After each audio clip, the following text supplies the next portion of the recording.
शुक्लाम्बरधरं विष्णुं शशिवर्णं चतुर्भुजं प्रसन्नवदनं ध्यायेत् सर्वविघ्नोपशान्तये सरस्वती नमस्तुभ्यं वरदे कामरूपिणी विद्यारम्भं करिष्यामि सिद्धिर्भवतु मे सदा गुरुर्ब्रह्मा गुरुर्विष्णु गुरुर्देवो महेश्वरः गुरुः साक्षात् परब्रह्म तस्मै श्री गुरवे नमः. Okay, start. So last time, if you remember, we were looking at the Devi Mahatmya or the Durga Saptashati stories, and we had stopped till I think the killing of Rakta Bija. If you remember the story there, for Rakta Bija, out of every droplet of blood that used to fall from his body, a new form of Rakta Bija used to emerge, and finally somehow the goddess kills him. Next is the killing of Nishumbha. Now next Markandeya continues, and he says that when both the demons Shumba and Nishumbha, when they heard about the news of Raktabija's death, they got very angry, and it seemed that first Nishumbha came to attack the goddess with a huge army, and Shumba also tried. That is, both of them attacked the goddess at the same time from both the sides, from two opposite directions. They came to attack the goddess, and it seemed that the shield, sword, everything that Nishumbha was carrying, the goddess Bhagavati, that is the goddess, broke all the demons of Nishumbha. And finally he got injured, he fell down, and he was not killed fully, and Nishumbha was attacked and he got injured by the goddess. Shumba saw that, and then Shumba, he got very angry, he rushes towards the goddess to kill her. Finally, after blowing the conch, finally both the demons, Shumba and Nishumbha, they both fell down unconscious. So basically what happened is, Shumba used to fall unconscious, Nishumbha used to get up. Nishumbha used to fall unconscious. By the time Shumba used to regain his consciousness, again fight back. So this continued for quite a lot of time. They started releasing. So the goddess, every time she used to attack using her Trishula, Chakra and so on. So the various weapons. All this description you will get in the Durga Saptashati or Devi Mahatmyam in detail. So entire holy chapters are dedicated for this. Finally, the goddess kills Nishumbha by throwing her Trishula, and then it seemed that while Nishumbha was dying, another demon was born through his body, and finally he was also killed by the goddess. Now finally Shumba remained. Nishumbha is killed by the goddess. Finally now Shumba, he saw his brother Nishumbha dead, and he told the goddess that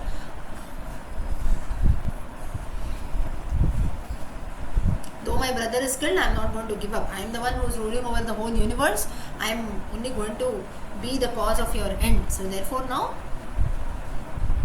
you be ready. So Shumba was very angry, and then but then the goddess also, she was also very angry, and she spoke. She had a very ferocious form, fierce form. She spoke back, and she said that I am only the origin of this whole world. All the gods, they have transferred their powers into me, so therefore I can kill you very easily. Do not be proud of yourself. Just as your brother has been killed, in the same manner, you are also going to be killed very soon by me.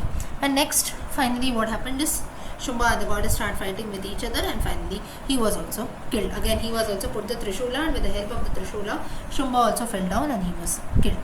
Now finally what happens is, 10th chapter of the Devi Mahatmya, if you see, there is a Devi Stotra, or you can also consider it to be the 11th chapter, Narayani Stuti, Ya Devi Sarva Bhuteshu, and so on. So now all the gods, Indra, Agni, Varuna, Vayu and so on, they are very much pleased that the goddess has killed all the demons, and they started praising her, they started singing her praises and so on. And finally goddess was very happy, and then she tells the gods that you ask for any wish now. And the deities, they say that we need your protection, whatever obstacles, whatever enemies, demons who come to attack us, always, just like you have killed the demons now and freed us, similarly always you should come to our help. So this is what is a boon that they asked. And at that time, the goddess, she tells that during the Vaivaswata Manvantara, I will be born from Yashoda's womb, that is Yogamaya. During the Krishna Avatara stories, we have the woman, we have the girl child who is born, and I will kill first the demon called Vaiprachit. So now these are all, it's not mentioned in the Krishna Leela stories. Krishna Leela stories, we just have the birth of the goddess as Yogamaya, that's it. But here further in the Markandeya Purana, it is mentioned in detail that the goddess, she mentions that I will be born through the womb of Yashoda, the Vaivaswata Manvantara, and I will be killing many demons, and I will be also born as Shakambari and so on. Like this, assuming different forms, taking different births, whenever dangers in this form of in the form of demons comes in, I will ensure that I take respective incarnations. Just as Vishnu has taken in different incarnations, all the other gods and goddesses also have taken incarnations, and that's how they have also killed many demons.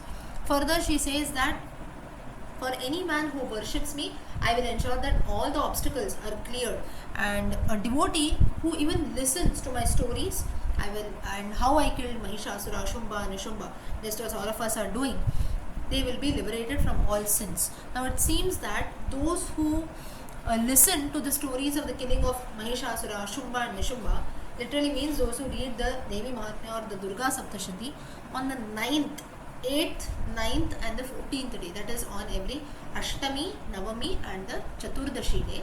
These 3 days it is very very auspicious. That person will be free from all kinds of obstacles and problems. This the goddess herself mentions in the Markandeya Purana. That is the reason why we have Ashtami, Navami, such days in the Navaratri,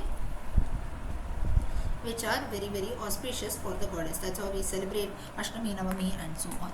Further, it said that that person would also be free from sins and all kinds of daridratha, that is poverty.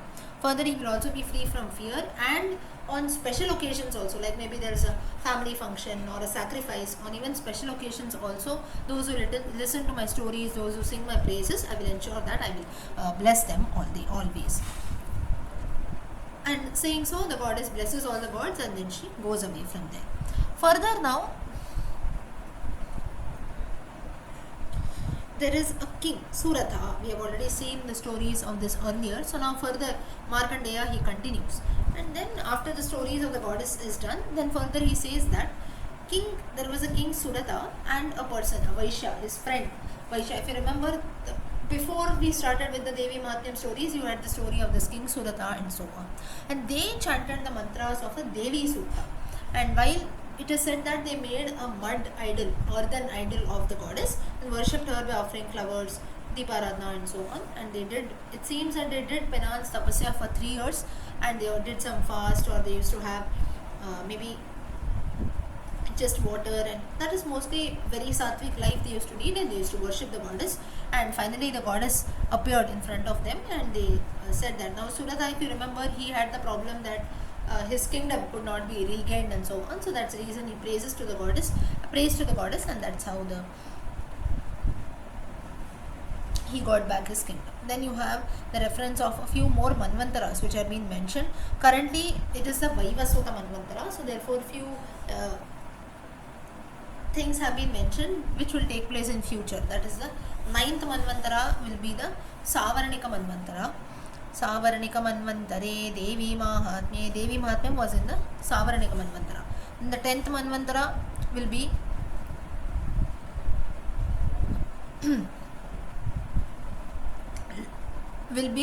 named after the 10th Putra of Lord Brahma, it seems. Now Brahma has got many Manasa Putras that is born through his mind. One of them was Lord Narada. Similarly, one more, the 10th Manvantara will be named after a Manasa Putra of Lord Brahma. Similarly, you have the 11th, 12th and so on. 13th, Raucha Manvantara. During the 13th Manvantara, Raucha would be the Manu. Currently, we have the Vaivasvata Manu. In all our Sankalpas, we chant that. Like this, there are different Manvantaras that take place. Now, like this, all this has been mentioned about different Manvantaras, especially you have the mention in detail of in the Markandeya Purana. Further,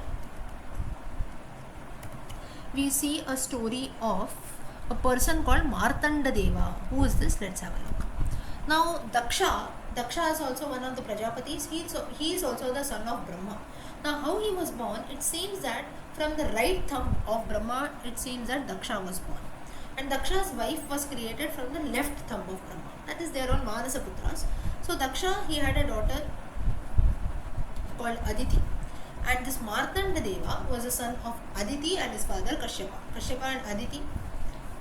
Aditi, the mother of gods.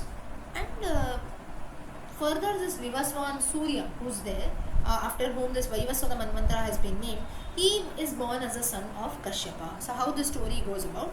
So again, here Markandeya, he talks about the story of creation, how Brahma was born through the golden egg and so on. Then the first one who was born, and then finally out of this Daksha, Brahma, then Daksha, out of Daksha, Aditi and Kashyapa, and from there this Martanda Deva was born, and that's how Vivaswan Surya, he is also further born, the first Manu who's there. Then we have the birth of the Vedas. Vedas got united with the Pranava Mantram, Omkara. They got united with that. Then you have Rig Veda, Yajur Veda, Samaveda, Atharva Veda, and so on. So initially it seems that Rig Veda used to praise for Lord Brahma, Yajur Veda for Vishnu, Samaveda is for Surya, Shiva. We didn't have the fourth concept of Atharva Veda then, it was only Trayaha Veda. So little reference of Veda also has been given. Then Surya Bhagwan, little reference to Surya has been mentioned. Now it seems that initially during the process of creation, the sun's light or the sun's rays used to be very hot and bright. So it seems that it was impossible for Lord Brahma to bear the heat of the sun. So what he used to do is, he used to find it very difficult to continue with this process of creation, and that's when he went and he felt that because now the heat is too much, all the water on earth also was getting evaporated, it used to go away. So then Brahma had a thought, he was in tension, he felt that if this was happening, if there is no rain, nothing is taking place, the sun's light is also going to be so bright, all the water will be evaporated, then how will all the creatures, how will they survive without water, right? And therefore he started praying to Lord Surya. And that's how you have many stories, many stotras that we get in praise of Surya Ashtakam. Like this, there are so many stotras that are there. You find their references in different Puranas. Like this, from the Markandeya Purana also you have a stotra for Lord Surya. Further, towards the end, Aditi, she gives birth to Lord Surya. So the birth of Surya has been mentioned here. And again, Aditi and Kashyapa, they pray to the sun god. Sun god ensures that I will be born as your son. And that's how the birth of Surya started. So that's how Surya was born through Aditi. Now if you see the Markandeya Purana, you have a lot of reference to the Surya, to the sun god also. So therefore we have many stories, that is prayers to Lord Surya, or how Surya was born to Aditi, Kashyapa and so on. So not much in detail, but little, it touches upon the life story of Surya. Further, you have a few stories of kings who are there. Now all these kings, they are all, it's all history, Indian history. So therefore all this has been taken from the Markandeya Purana. So it is small stories, but we'll look at that. Once there was a king, his name was Prishadhna. He was the son of Manu, and as usual kings, for them the only entertainment was hunting. So they used to go to the forest and hunt, and by mistake this Prishadhna, he ended up killing a cow. Now Gohatya is a sin. So, and it seemed that this cow, it belonged to a Brahmin who used to perform sacrifices, yajnas and so on. The Brahmin got very angry. He said, how dare you kill a cow, and he cursed Prishadhna that he will turn a robber from today. And a robber, or mainly a person belonging to the low class, doing all kinds of lowly activities. So Prishadhna, he became very angry on this, and he also wanted to curse the sage back. He took some water in his hand, he was about to curse the Brahmin. At that time, the Brahmin's father, he came there, to whom the cow belonged. His name was Mauli. He came there and he told that both of you should not use your powers. Now, the cow who belonged to this Brahmin, he was a learned man, he had mastered a lot, and therefore he had learned the powers to curse. He could curse others. Similarly, this king was also a learned man, so he had also a few powers. He had divine powers. They could curse each other. So this Brahman's father, he comes at that point and says that just because you have learned the powers doesn't mean that you can curse each other. So you should, just because you are angry at this minute, you should not use that to curse. So therefore he said that first of all he tells the king that you have killed a cow, so that is going to lead to Gohatya Papam. But then he tells his son also that don't get angry, because it was not that the king, he killed the cow on purpose. So therefore we can, out of ignorance it has been killed, so therefore he should not be cursed. Whatever papa he will get for Gohatya, that he will get that. You don't worry about that. Secondly, the cow also would have died because of his own deeds. So that's how Prishadhna is also satisfied the king, and he tells the Brahmin's father saying that thank you, you came here, that's the reason I'm not cursed by this Brahmin and so on. I did not kill the cow on purpose, it happened by mistake. So next what happens is that, but then the person who had cursed, the Brahmin to whom the cow belonged, he said that I have already cursed you, that you will be born as a man belonging to the low class and not as a king. So my curse cannot go waste, the curse will become true anyway, but then though you are born somewhere else, you will known for doing a lot of good deeds. So that's how the king later, though he lost his Kshatriya dharma, he was born in a low class, and because of the curse that was given, but of course he led a good life. So this was the story of Prishatna. Next, there was a king called Nabhaga. Nabhaga, he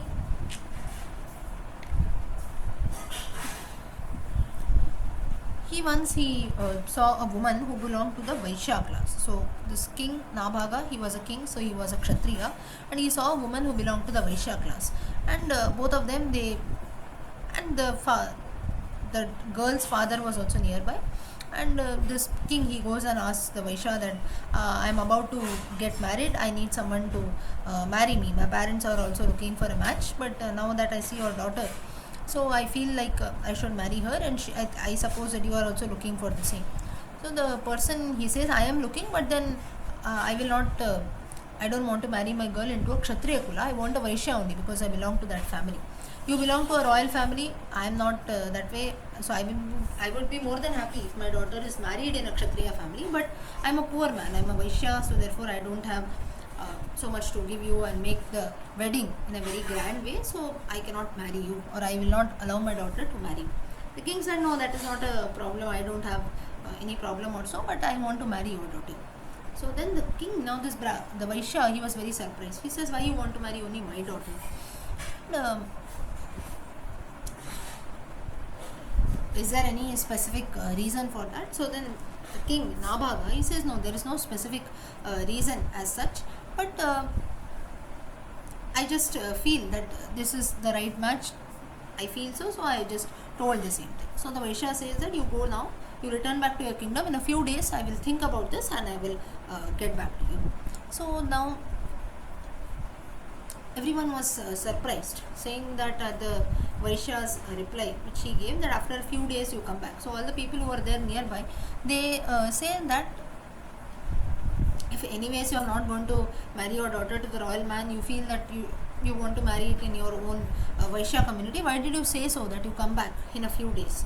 So for that, now this Vaishya, he was a learned man, so he tells that no, that king will not return back, because he also has in his kingdom also his ministers and all the other counselors. They will tell him that first you marry a woman within your own caste, and only then you can marry a woman from the Vaishya community. That is the reason he will also first marry a person from his own caste, that is from a Kshatriya Kula, a princess also, and then only he will come back. So ultimately he will not come back after marrying anyone else. So otherwise it is going to lead to Papa. This is what the Vaishya said so.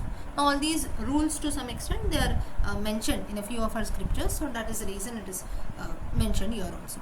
Now Nabhaga, this king, he returned back to his kingdom, and just as the Vaishya had predicted, he also heard the same thing, that all these ministers and counselors, they told the same thing.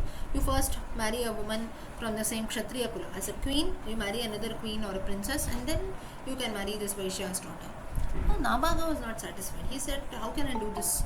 I want to marry someone whom I like, and at the same time, why should I marry a Kshatriya girl and then again go back to the Vaishya girl? This is wrong, because I cannot marry two women at the same time. And though in those times we had one man, one king having many wives, still Nabhaga did not believe this.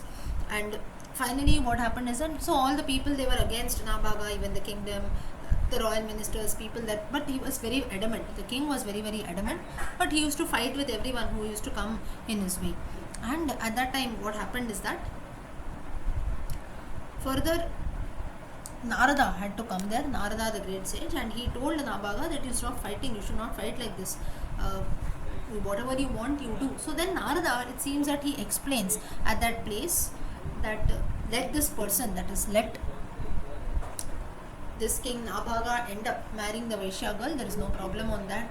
Otherwise it's going to end up in fighting. If he is fighting so much, if he is being reluctant so much, then let us not stop him. Otherwise it is going to lead to mass destruction. He is indulging in war, battle, and everyone is getting killed. And ultimately the story goes about that he ends up marrying, and there are other small stories that come here. Now, with this, all these stories, if you see of this Nabhaga or the previous story that we saw of Prishadna, if you see, as such, the story has not got a very great storyline, or you feel that this story also goes very boring, right? Maybe even if I don't tell you the story, also you would prefer to be skipped.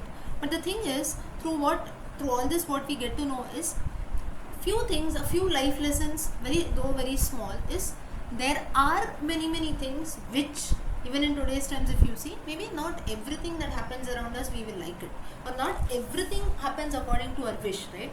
There are a few things which happened maybe against our wish, but in this case, Nabhaga, he was very reluctant. Though the society told, his parents told, his ministers told, his counselors told, marry a Kshatriya girl, he was very reluctant. Ultimately, that is what happened. But through this, what we get to, what we should not do, that also we must learn. The don'ts are also important. Of course, in the case of Nabhaga, he was lucky enough. Then many more stories go about what happened to him, how he married, and so on. But the gist is, let's not go too much in detail, otherwise the subject matter will be quite boring. But then the point that has to be told through the stories, what we get to know is, we must always look at that with this aspect, how you can relate it to your life is, not everything around will always happen as per I wish. As per I wish, as per I want, everything should happen. It doesn't happen that way. There can be a few things, maybe today you don't like, today things don't happen as per your wish, but maybe 10 years down the lane, 20 years down the lane, you feel thankful that good, so and so thing did not happen that day, today things are quite better. So this we will realize it quite later in life. So through such stories we must look, though it will not be a very great or interesting subject matter story line, but just small stories, and again it talks about the history of our own kings and how people behave even in today's society also. That is very much relatable. So when we see something today around, we need not feel very proud and amazed, or something like this happens only today. Same thing used to happen even then. Only thing is we don't know about such things. So now with this, Markandeya Purana ends. There are a few stories of a few other kings who are there, but again it's not so much in detail, so I'm not delving too much into that. You further, towards the end of the Markandeya Purana,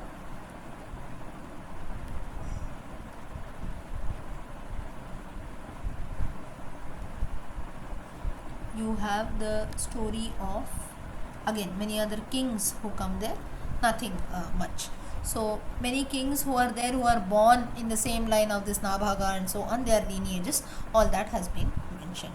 Finally, towards the end, you have the story of, you have the concept of what are the benefits of listening to the Markandeya Purana. Now, if you remember the original storyline of Markandeya Purana, it is the conversation between Jaimini, sage Jaimini, and the birds, right?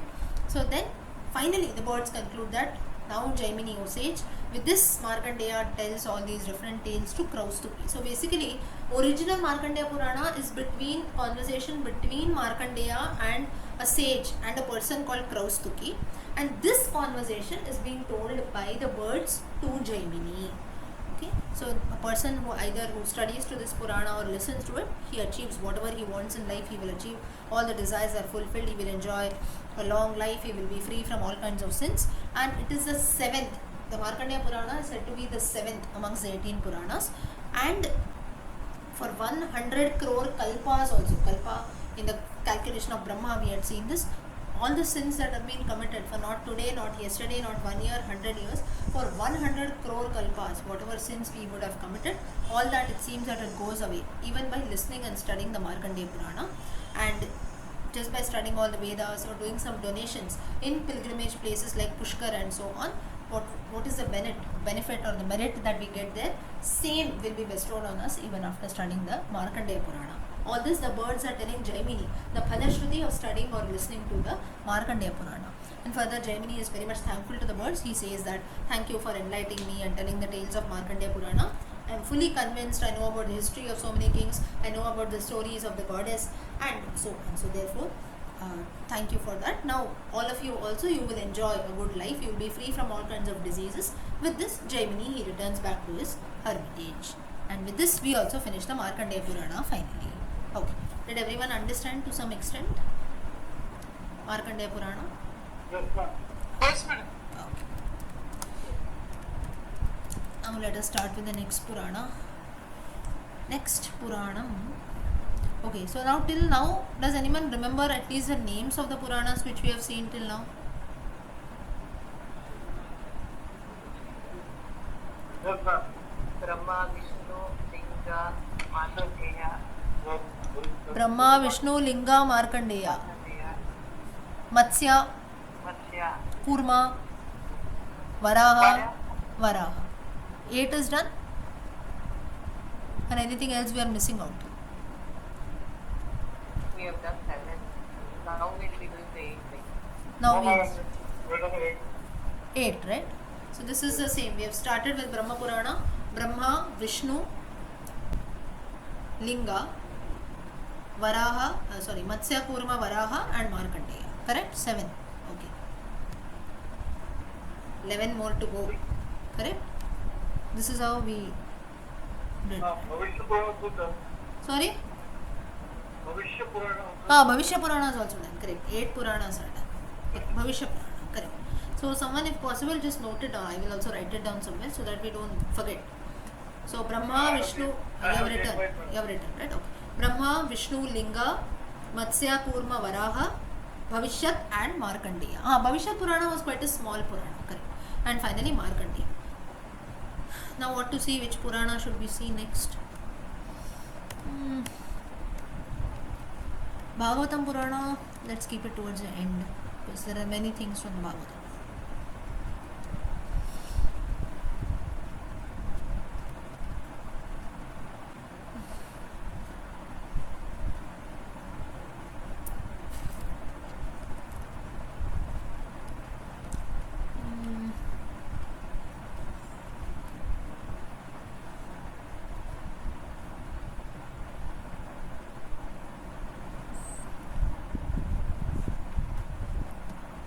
Which are the Puranas that remain?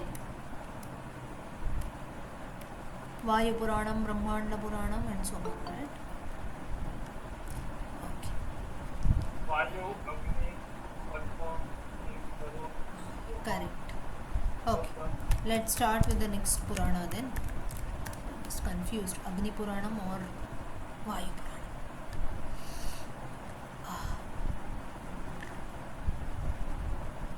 Skanda Purana. Skanda Purana. Correct. Skanda Purana. Just 1 second. I'll just take out the text so we can start. Narada Puranam. Correct. Now if you tell me so many names, where should we start? Skanda Puranam. Yeah.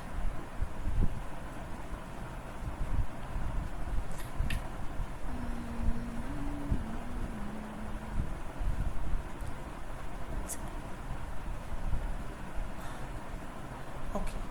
Let's start with the Skanda Puranam for now. Next Purana, Skanda Purana.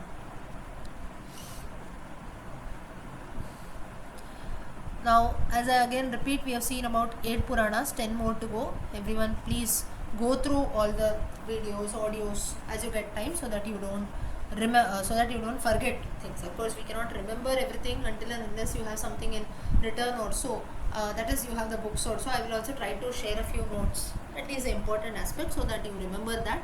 But still, unlike the Ramayana, Mahabharata, and so on, stories which are very much common, we remember. Now, someone has a story of Rama, all of us can say, right?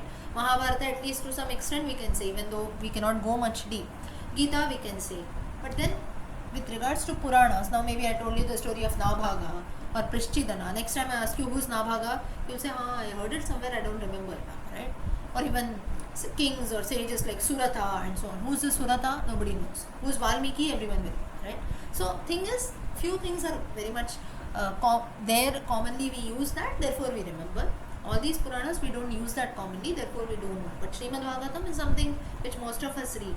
There are places wherein, especially during the Navratri time, though you read the Devi Mahatmyam, some people have a practice of reading the entire Markandeya Purana. So that also can be done, or even Padma Purana. Padma Purana is remaining, the biggest Purana, Padma Purana. Padma Purana, that also some people have the original text. Just as we do Paranam, just as we do the chanting of Srimad Bhagavatam, similarly all other Puranas also, Ashtadasha Purana, especially if you go to Sringeri, even today if you go to the Sringeri Matha, during specific occasions like the Navaratri festival and so on, or maybe the Vardhanti of the Acharyas, the Janmatithi, even at that time also this they have the chanting of Puranas and everything. It will not be like at that time what they do is they have chanting of Ramayana, Mahabharata, Puranas, Vedas, all the four Vedas. So everything happens at the same time. So maybe in that duration of about 10-15 days or for a month or so. So therefore it will not be like everyone is chanting, okay, for the next 10 days also it will be only Puranas. It doesn't happen that way. Everyone, they invite scholars who are, they are specialized, they are scholars in that part. You will have some scholars who are scholars in reading all the Puranas, or maybe even in Puranas also, maybe Matsya Purana, Bhagavatam will be done by one. So like this, everyone, every day they have a time and they will read that all together. So everyone will be reading their own text. That's how they do the Parayana. Some places, of course, what is very rare, they have entirely only one part, you can say, one thing which we did right today will be Ramayana. So everyone will sit and chant only Ramayana. That way also they do. Usually that is a good way of doing, so that everyone can participate in everything. But then if it is Ramayana, Bhagavatam, Gita also, everyone can participate. But if it is maybe the Puranas, like maybe the Matsya Purana, Bhavishyat Purana, not everyone might be aware of it. So that is the reason they do it in their own ways. Okay. So at least amongst the Puranas, the thing is now we are studying the meanings, we are knowing about the stories of each Purana, but still all of you must take a Sankalpa to read all the 18 Puranas, at least one Purana properly. Srimad Bhagavatam has to be done. You also have Linga Purana and all others. Srimad Bhagavatam, I think few of you are reading, right? Anuradha ji, I know. All others also. Alamelu ji also. Anyone else? Shyamala ji, you will be knowing, right? You read the Srimad Bhagavatam? I also read. You read, right? So Yeah, you yeah. must. I'm also reading. Yeah. So as you get time, the shlokas and everything, you must read as and when we get time. Okay. Next Purana we start Skanda Puranam. Now Padma Puranam, in some references they say it is the largest Purana. Some say it is a Skanda Puranam having almost 88,000 verses in it. 88,000 verses.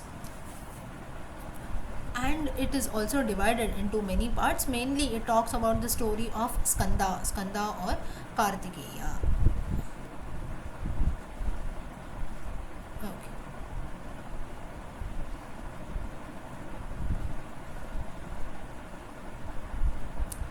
So now this Purana has got different chapters. The first verse, it seems, of the Skanda Purana is in praise of Lord Shiva. It has a verse. Yasyajna jagat srishta viranchihi palako harihi samharta kala rudrakhyo namastasmai pinakine. Means one who is responsible for the layaha, for the destruction of this world during the pralaya kala. Namastasmai pinakine. I worship that Lord Shiva. So, or Shankara. With this, the Skanda Purana starts in. And once it again has the story of Shiva and Sati, the sacrifice of Daksha. With that, the Skanda Purana starts in. Then Sati sacrifice takes place, how Sati jumps into the fire. Then you have a few ways of worshipping Lord Shiva has been mentioned in the Skanda Purana. So mainly now it was an assembly of sages who were there, and at that time there is a particular sage, Lomesha, his name is Lomesha. He tells the sage that one who even brooms or one who cleans the temple premises of a Shiva temple, he will go to Shiva Loka. So even the sweeper who is in a particular Shiva temple, if he is responsible for cleaning the temple premises, the courtyard of the temple, even that person attains Shiva Loka, it seems. Those who make offerings of agarbati, that is even agarbati or dhupa, if you light every day for Lord Shiva, it seems that he will attain moksha. So even you do simple things, the Lord blesses us with the best. Next is one who constructs a Shiva temple, or maybe you offer something for its renovation, maintenance and so on. Again, it is going to lead to a lot of merits, punya.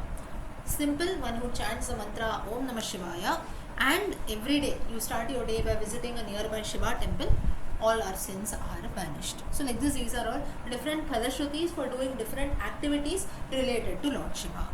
Next starts a story of churning of the ocean. Now this churning of the ocean little has been told in detail here, so let us look at that. Now once it so happened, now what happened exactly, how the churning of the ocean started in, that has been told in the Skanda Purana. Once Indra he was enjoying Indraloka. All the Gandharvas were singing songs, Apsaras were dancing. So he was having a very gala time. He was happy, very happy. And at that time, Vasishta, sage Vasishta came there. But Indra, he was so engrossed in that entertainment, in the music, dance, and everything that he did not realize. And he forgot to welcome sage Vasishta. He forgot to offer his respects. Vasishta got very angry and he went away in anger. Later, Bali, he came to know, Mahabali from the Vamanavatara reference, he came to know that Indra had behaved this way. And at that time, he got very angry and he attacked Indraloka. And battle took place. Now, Mahabali, he belonged to the demon class. So, therefore, it was ultimately a war between the Devas and demons. The Devas were all defeated, and Bali, he brought back all the wealth from Indraloka to Pataloka because he used to rule there. And then, but what happened is that at this time it was a Pralaya Kala, world was about to end, and all the wealth that Mahabali and all the demons had collected, everything got submerged into the ocean. So they could not enjoy the wealth much. And Bali, he was surprised. He said, how come I finally have got this?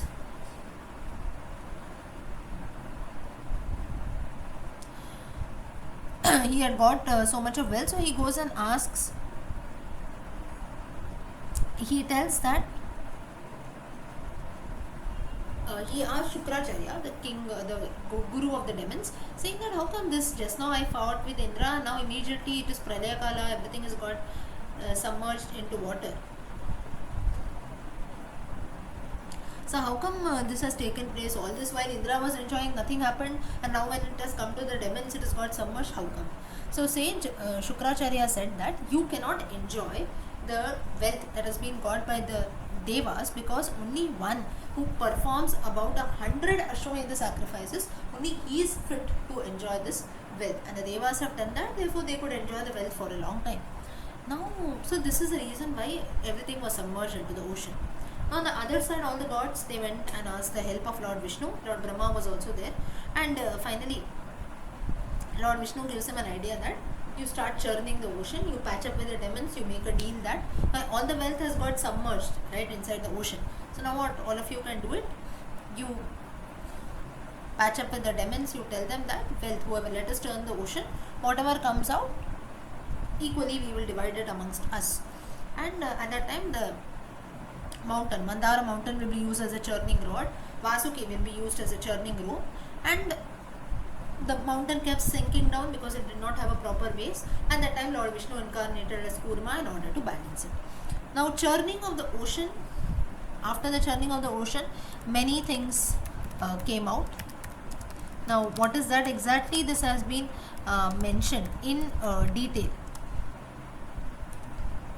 This in the Skanda Purana. In all other Puranas, usually it is not mentioned as such. So here it is mentioned in detail. So the story of churning of the ocean has been mentioned in detail, what all came in. So first it seems that Samudra Mantana story has been mentioned in detail in the Srimad Bhagavatam. Secondly, it is in the Skanda Puranam. Srimad Bhagavatam mentions it still in detail, but secondly it is also mentioned in the Skanda Puranam. Now, what all came?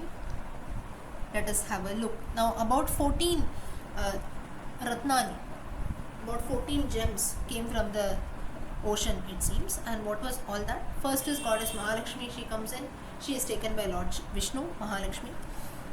Then you have different Apsaras come out, Rambha, Menaka, Punjikasthala and so on. So all these Apsaras also come out. Further, you have Kamadhenu or Surabhi, the wish granting cow who comes out.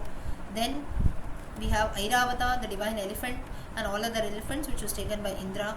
Then Uchchaishavas. Uchchaishavas is a 7-headed horse. He was given to Bali. Bali Chakravarti had Devan. He took that. Then Kaustuba. Kaustuba was a gem which is worn by Lord Vishnu. Then you have Parijata. Parijata, the flowering tree, the divine tree which will have flowers that will never fade nor wilt. So the flowers will always remain fresh. It was taken to Indraloka by the Devas. Further, you have Shargna or Sharanga, we say that is a powerful bow of Lord Vishnu. Sharanga Pani, we say, right? Sharanga, this bow came out. Further, you have Chandra moon, which was taken by Lord Shiva as an ornament over his head. Further, you have Dhanvantari. Finally, Dhanvantari comes out with a pot of Amrita in his hand. he also comes, doctor of gods, he comes out with that. And then you also have the poison, hala hala. Now some people say that the hala hala comes before Dhanvantari. Some people say that first Dhanvantari Bhagavan comes, then hala hala comes, and then finally Dhanvantari Bhagavan brings the Amrita. So, or some also say that first, whenever the poison comes, Dhanvantari came out, immediately the poison also came. So like this, just as if something good happens, we have evil things also coming up. So it is like that. So this hala hala comes in, which was first consumed by Lord Vayu, it seems, and then by Lord Shiva ultimately. And that's how Nilakantha was the name of Shiva. So all these things come in. You also have, like in the Ramayana, you have some additional references which come out. Like you also have the Panchajanya, the conch or the Shankha of Lord Vishnu, that has also been mentioned, that it also has come out. Then you have Jyeshta. Who is Jyeshta? Anyone knows who is Jyeshta? Jyeshta is Alakshmi, goddess of misfortune. It is said that Kali's wife, Kali Purusha's wife is Alakshmi or Jyeshta. It seems that she also comes out from the churning of the ocean. Further, you also have Chhatra. Chhatra is the umbrella which is taken by Lord Varuna. That also comes out. Now all this has been mentioned in the Ramayana Mahabharata. Then you have Karana Kundala. Karana Kundalas are earrings which are given by Aditi to Indra. So divine earrings, they also come out. Further, Kalpavriksha, wish fulfilling tree.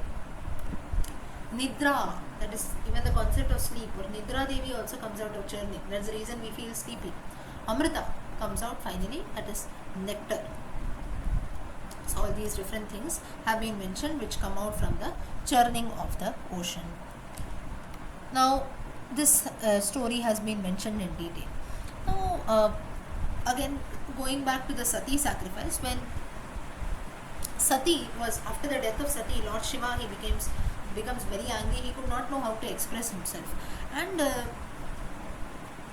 that time he just kept doing a lot of penance and so on. He did not have any interest in doing anything good, because now someone who is plunged in grief, or maybe you have lost a near one or so, or some major loss, you don't feel like doing anything, right?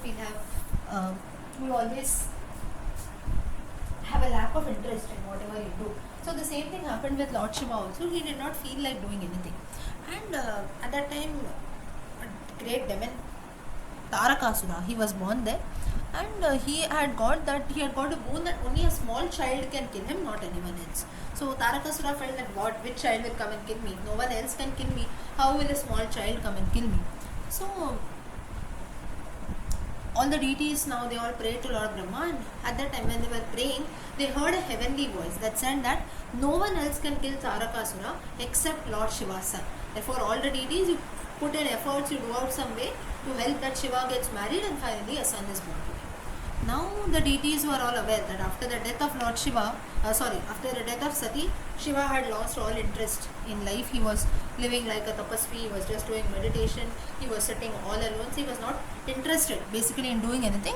But still they felt that because now Tarakasura has to be killed anyhow, otherwise the world is going to be destroyed. So they give it a try, they put in a lot of efforts. They went to the Himalayas, and they first approached mountain Himalaya, or Himavan we call, and they tell that first let a girl be born to you, because that is how Parvati was born, so that later she can be married to Lord Shiva. And Himalaya agreed, and he knew the reason, because they wanted to kill Tarakasura, the son had to be born to Lord Shiva. So ultimately Himalaya's wife Mena or Menaka, it's there in some references, she gives birth to a daughter whose name was Parvati. She was in fact the reincarnation of Sati Devi. And the girl's name was Girija, Giri, Parvata, Parvati. Parvati has come from Parvata, Girija has come from Giri. So all mountains that are related to mountains. So she was named as Girija. And at the age of 8 or so, Himalaya, this Himavan, he took his girl to the cave of Lord Shiva, where Lord Shiva was meditating. And Shiva was little hesitant, because he did not want to meet any girl, because he had taken a promise that after the death of Sati, I am not going to even look at any other woman. And but finally later Himavan requested a lot, and then Shiva felt that just because I have faced something in life, I should not remove that on anyone else. So therefore he welcomed both of them.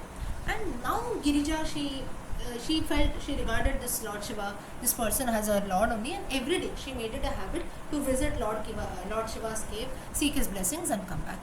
And So this used to happen for a long time. But now the deities felt that although this is happening every day, Shiva, our wish still remains unfulfilled, right? What we went and told is the son should be born to Lord Shiva, and that's how Tarakasura should be killed immediately. But now, where we went and told, and now Himalaya has begotten a girl, Girija. She is going and meeting Shiva every day. She is ensuring that all the things are very much comfortable for Lord Shiva. She ensures that she worships Lord Shiva properly, and she is returning back. So, how both these things are related?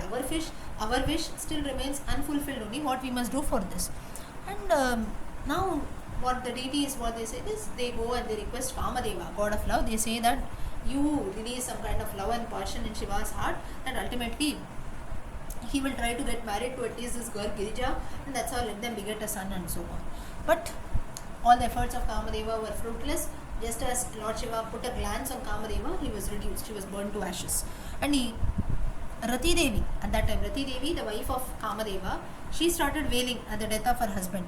But Girija, that girl who was there, she told that she will try to bring Kamadeva back to life. She goes and she tries to console Rati Devi, saying that I will bring back your husband to life, I will make a try.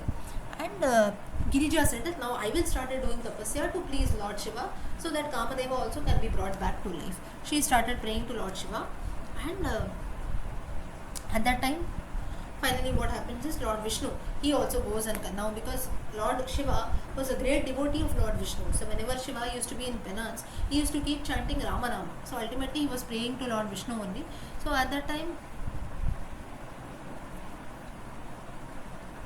he felt that, so finally Lord Vishnu also goes and accompanies, all other deities also accompany him, and they finally convince somehow Shiva that you please go in front of Girija. She is doing a lot of tapasya for him. And after reaching there, Lord Shiva, he finds Parvati doing great tapasya, and Lord Shiva decides to first test Parvati's devotion. So he disguised himself as a sage, and he goes there and asked her the reason, saying that why you are doing such a great tapasya and so on. So one of Parvati's companions, Jaya, her name was Jaya, she told, now Parvati was engrossed in deep tapasya, so she could not speak anything. So her friend Jaya, she said that she wants to please Lord Shiva, so she wants to pray, she wants Lord Shiva to be her husband, that's the reason she is doing a lot of tapasya. Now, Lord Shiva here, he says that, now all this reference also comes in the Kumara Sambhavam written by Kalidasa. So at this time, Lord Shiva, in the form of the hermit, he says that why this girl wants to marry Lord Shiva. He looks also so inauspicious, right? He has a skull in his hand, he lives in a smashana, he is a smashanavasi, that's a crematorium. Then one who was abused, he was shown a lot of disrespect by Daksha. And so why does this girl, she's so beautiful, she's so small, why does she want to marry such a fearful character? That too, do you know, snake? Shiva has a snake around his neck, Vasuki. He is surrounded by a lot of Bhutaganas, spirits, ghosts and so on. So Parvati, she was listening to all this, and she got very angry when she heard such words against Shiva, and she immediately told her friend Jaya, she tells her that you immediately tell this man to leave from here. He is speaking a lot against Lord Shiva, and I cannot bear to listen to all this. We should not talk to such a person. Lord Shiva was extremely pleased, and he felt that this is the right match for me, and he appeared in his original form, and then he said that you can ask for anything that you want. And at that time Parvati, she replies that I am the same Sati for the sake of whom you came, and you lost all interest in life. You have come there to destroy Daksha's yajna. Don't you recognize me? And I have now been incarnated as Parvati, so that the world will be blessed with a son who will be born to us, Tarakasura. So therefore you go and ask my father for my hand in marriage. That is, in those times the groom used to go and ask to the father directly, saying that will you marry, will you offer your daughter in marriage. So similarly, please go and speak to my father, Himavan. Lord Shiva then says that no, I will not do this. If your father wishes to offer you, then let him only come, because I don't want to go and ask. Otherwise it will be like only I am having some interest to you, and it might be taken in a wrong sense. So Lord Shiva refuses to do this, and he then returns back to his place where he was meditating. So now finally Himalaya, Parvati returns back, and Himalaya, that is Himavan and Meena, both of them, the parents of Parvati, they approached Lord Shiva saying that will you marry our daughter. And finally Parvati had told whatever happened, how Lord Shiva came, how her penance was fulfilled and so on, and they were extremely pleased that Lord Shiva was about to marry them.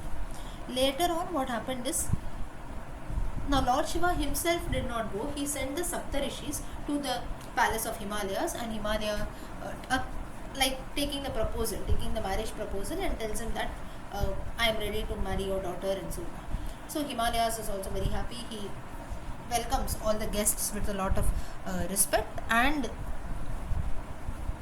we have come here to request you to ask your daughter's hand. So just as we have the Kanyadanam rituals and everything that takes place, wherein the groom's family, they go and ask the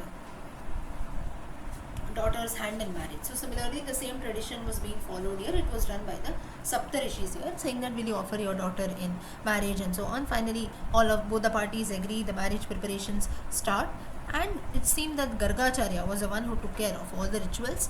Vishwakarma came there, he constructed the palace where the marriage ceremony was about to take place. Finally, marriage of Shiva and Parvati is over.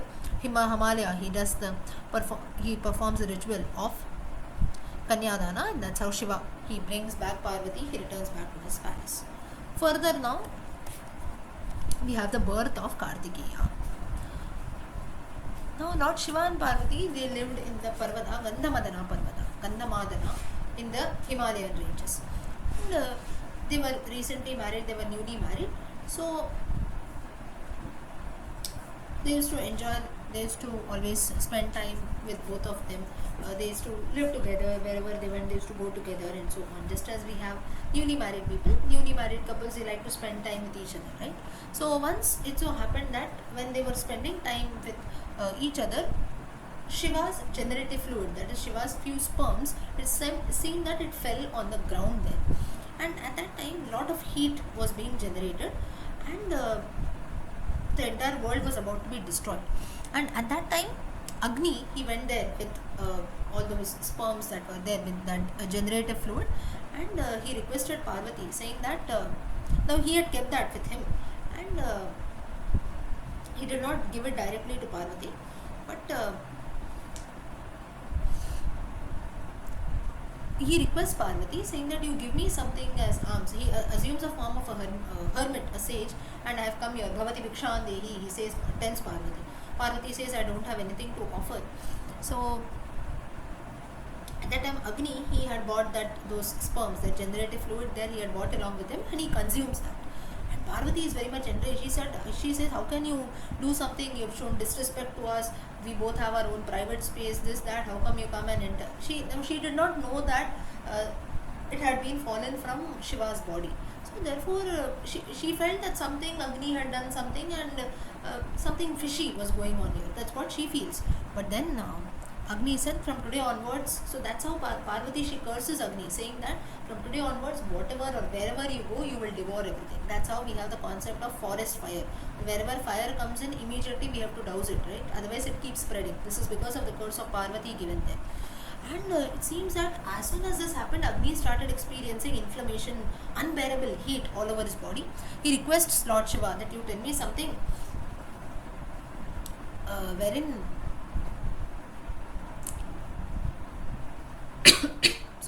you tell me some way in which this burning stops. And at that time, Shiva immediately, he tells Agni that you take these sperms and you give it to a few women, you implant them in such a woman's womb, in such a woman's womb, so that it mixes with the egg, and a child will be born out of that. Now why this story has been mentioned in detail was because Parvati has got a curse that with no other man, that is with Shiva, she cannot beget children biologically. That is the reason why today we have procedures like surrogacy or IVF and such things, right, wherein sperm from some other man or from the father, it has to be, when a woman cannot get pregnant by herself, she has to inject that through some other male, right? So the same thing has been mentioned here, because Parvati had got a curse that she will not be able to biologically beget children. That is the reason the birth of both Skanda as well as Ganesha, if you see, Ganesha also was born through her Chandana, from her body, right? And even Skanda also will be born through the 6 Kritikas. They are the 6 Kritikas. That's how Kritika Nakshatram is very much famous. The name is how Kartikeya it comes. Kritika Nakshatram is for Kartikeya. It resembles, even for Indra. Kritika Nakshatram is actually for Indra. But the 6 Kritikas, they are the mothers of Skanda, Shanmukha. That's how he has got 6 faces. So the sperms of Shiva, they were inserted in the 6 Kritikas. That's how the 6-faced boy was born as Kartikeya. Now there are many references. You also have through Ganga also the birth of Kartikeya that takes place. This reference comes in the Balakandam of Ramayana. Now why all this story has been told, why that sperms have to be inserted somewhere, it fell down, Agni had to come and so on, because of the curse that Parvati had got, that biologically she would not be able to beget children. So still the story has to go on, it has not ended. So for today time is up, we will stop here. ॐ शुक्लाम्बरधरं विष्णुं शशिवर्णं चतुर्भुजं प्रसन्नवदनं ध्यायेत् सर्वविघ्नोपशान्तये सरस्वती नमस्तुभ्यं वरदे कामरूपिणी विद्यारम्भं करिष्यामि सिद्धिर्भवतु मे सदा गुरुर्ब्रह्मा गुरुर्विष्णु गुरुर्देवो महेश्वरः गुरुः साक्षात् परब्रह्म तस्मै श्रीगुरवे नमः. Okay. So in the last session, if you remember, we had concluded with Markandeya Purana, and we have started with the next Purana, that is Skanda Purana. Some people also call it as Skanda Purana. Skanda Purana is the right name. It is the largest Purana, having about almost 88,000 verses in it. So if you remember, we had started with the birth of Kartikeya. Those who have missed the previous sessions, please listen to the previous recordings that are there. I will share both yesterday's and today's recording together in a day or so. So we'll continue. So the birth of Kartikeya we had just started yesterday. So we saw that how the 6 Kritikas, how Agni came there first. He started experiencing unbearable inflammation, unbearable heat in his body. That's when he prayed to Lord Shiva. Lord Shiva said that you implant my sperms in any woman's womb. That's when he went to the 6 Kritikas, those women, and thus the 6 Kritikas, they were impregnated with the sperms of Lord Shiva, and that's how Kartikeya was born. Now it is said that when their respective husbands, now those 6 Kritikas who were there, they had their respective husbands, so they learnt about the pregnancy of the 6 Kritikas. So obviously any man will be angry if the woman gets pregnant through some other means, right? So it seems that the 6 husbands of those 6 Kritikas, they cursed the Kritikas, turning them into nakshatras. That's how we have the Kritika nakshatram that is there, and that's how we find the Kritika, the stars in the sky even today. But it seems that they also, it was their husbands were not happy with them, they had also got the curse. So it seems that they had aborted. So this was the time when we had the concept of abortion that came in. Today we have such concepts which are very popular, right? You have IVF, or you have surrogacy, you have abortion and so on. So all this reference you get in the Skanda Purana also, which the 6 Kritikas, those goddesses, 6 ladies, they had done that, those nakshatras. And it seems that they had aborted, they had kept this fetus in the Himalayan mountains. And that's how, and later they got transformed into the nakshatras. That's where the Ganges river, the Ganga river, she carried all that, the fetus that was there to a secluded place. And from that was how Lord Kartikeya, he was born. So he had 6 heads because of the 6 Kritikas. That's why we have Shanmukha, Shadanana and so on. The Lord having 6 heads. So therefore, literally if you see, the mother of Kartikeya is also termed to be Mother Ganga. This is because Parvati could not give birth biologically. So that's the reason Parvati's elder sister, who was Ganga, she was the person who was responsible for the birth of Kartikeya. Thus finally Kartikeya was born. And he had 6 heads, and Lord Shiva along with Parvati, he came there to the place where Kartikeya had incarnated, and Parvati took young Kartikeya in her embrace, and she felt very happy and started regarding the child as her own son. Now Lord Shiva finally, he calls all the deities and he tells that now Tarakasura will be killed soon, a son has been born to me. And then all the deities, now they were very happy that some person has been born to kill Tarakasura, but they were a bit over smart, you can consider, because before Kartikeya grew up, they started proceeding towards the army of Tarakasura, and that's when a heavenly voice was heard that only under the leadership of Kartikeya you can win over Tarakasura. That is the reason the Senapati of the gods is Kartikeya. Or you can consider the warrior god is considered to be Shanmukha or Kartikeya. Even today, especially if you go to Tamil Nadu, you have a lot of Muruga devotees who are there, Kartika devotees who are there, and they will worship Kartikeya. Even the Arpadi wood that you have, the 6 famous temples for Muruga. In each temple you have, like in Payani, if you go, it is the Bala Muruga. Like that, you have so many other each places that are there. Everything is like in one particular place, he will be with his wives Valli and Devasena, and so on. So like this, there are places like maybe the child Muruga as a small child, then Muruga as a householder, then Muruga as a warrior. Like this, you have different places that are there. So like this, in this form, all the deities were told that only if Lord Skanda comes here, he becomes your Senapati, he leads you, only then all of you would be able to kill and destroy, win over Tarakasura. And that's when all the deities requested Kartikeya to become their leader.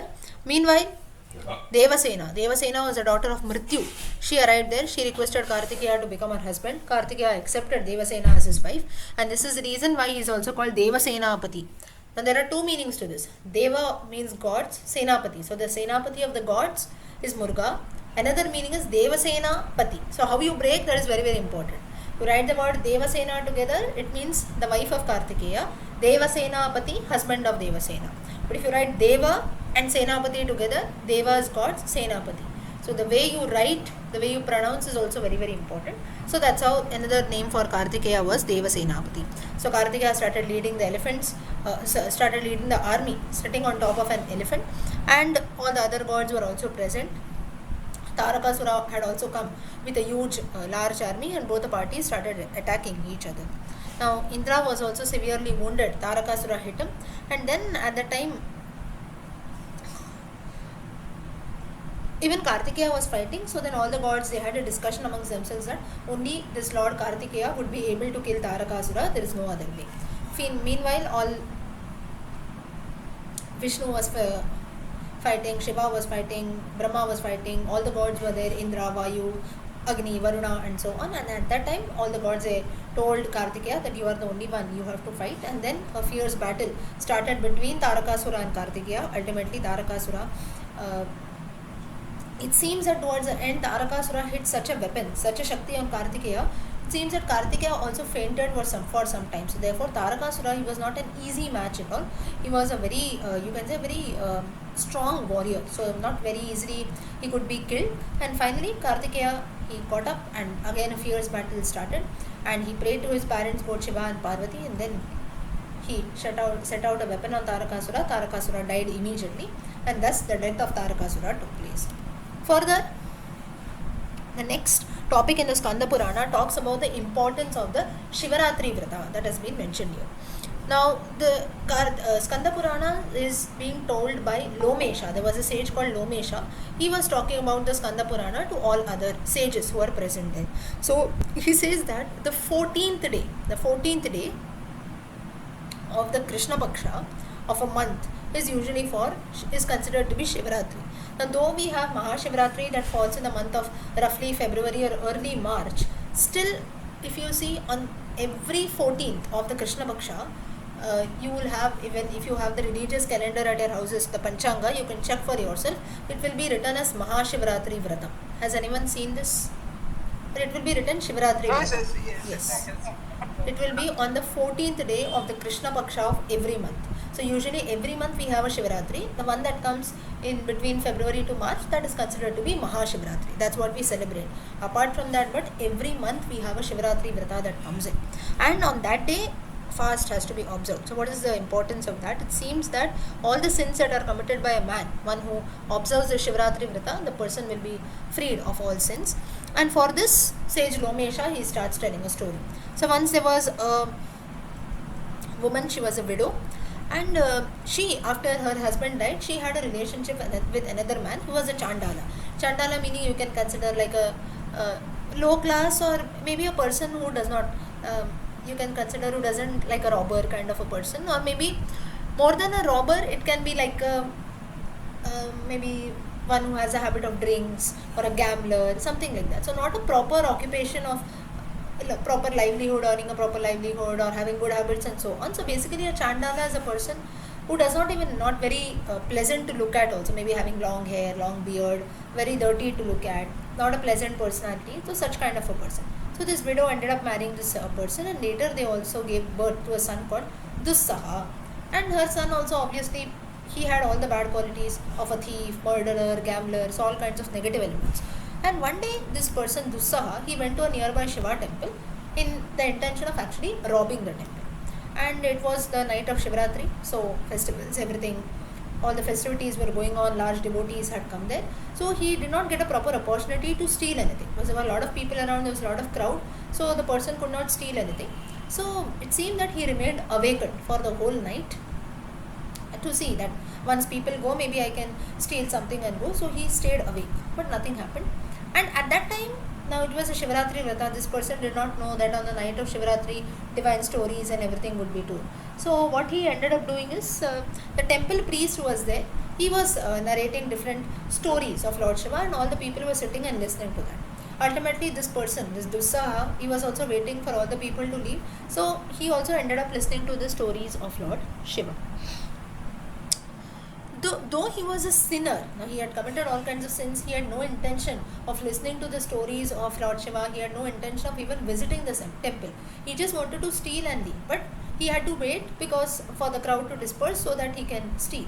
So, but still, this also was considered as a blessing to him because he got an opportunity of listening to the Shiva stories. And because he listened to the holy tales of Shiva, in the next birth he was born in a royal family. And two deeds he had done. One is he had remained awake for the whole night of Shivratri. Secondly, he had listened to the tales, he had listened to the holy stories of Lord Shiva. He was born to a king named Chitrangada, and he himself was called as Vichitravirya. Now, who was Vichitravirya? Who was Chitrangada? Who is Vichitravirya? Who is Chitrangada? Anyone knows? In Mahabharata. Ah. Vichitravirya, grandfather. Satyavati's son. Whose son? Satyavati's son. Pandavas. How is Vichitravirya related to the Pandavas? Grandfather? Ambalika's husband. Yes. Right? So that's how ultimately you see Pandu. And Pandu was born to them. Pandu and Dhritarashtra. So basically Vichitravirya, Chitrangada, they belong to that clan. They were the ancestors of Kauravas and Pandavas. So this person was actually Vichitravirya. He was a great devotee of Lord Shiva. Now there are a few references that say that though this is the same Vichitravirya from the Mahabharata reference, but still, because there is a difference in a time period of Skanda Purana and Mahabharata, some people say that no, it is just a, you can say, a coincidence that is there. Vichitravirya, this name has come, so it has got nothing to do with Mahabharata. So that also some people say, but because in the Puranas there can be a lot of, you can say, more than controversy, we cannot believe things.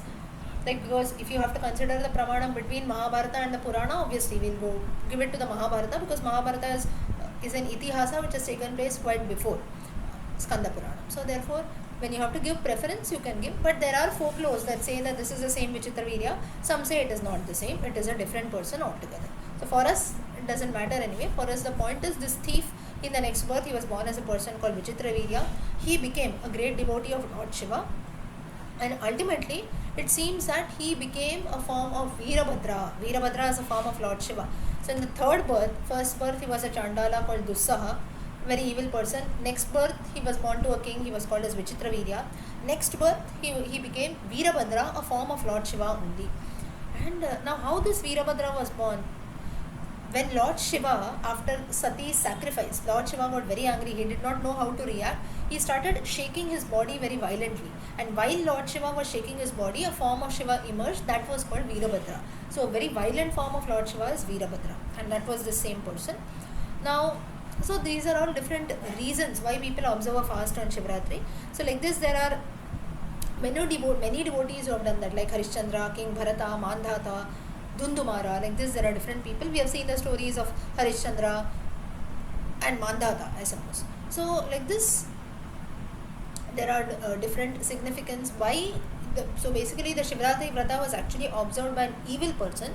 So the point which the Skanda Purana wants to specify here is, even though the person was evil, even though he did not have any intention of staying away the whole night or even listening to the stories of Lord Shiva, unknowingly, unconsciously he ended up doing that. Even that was considered to be a blessing, and he was given a form of Veerabhadra only, that is, he was given a form of Shiva only.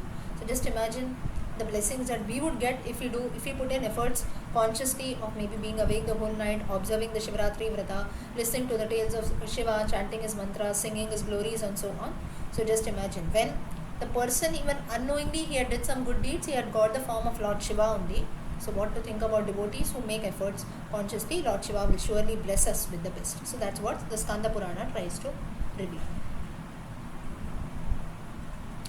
Okay. Next, now after Tarakasura had been killed, all the deities they started praising Tarakasura, but Kartikeya was very sad. He said that I feel very sad that I've killed Tarakasura. The reason being, he was a great devotee of my father Lord Shiva. So I feel very bad for that. So is there any way, because I've committed a great sin, because I've killed a person who was a devotee of the Lord. So is there any way that my sin will go away? At that time Lord Vishnu says that killing a wicked person who drinks the blood of others, that is ultimately who kills others, that is not a sinful deed at all.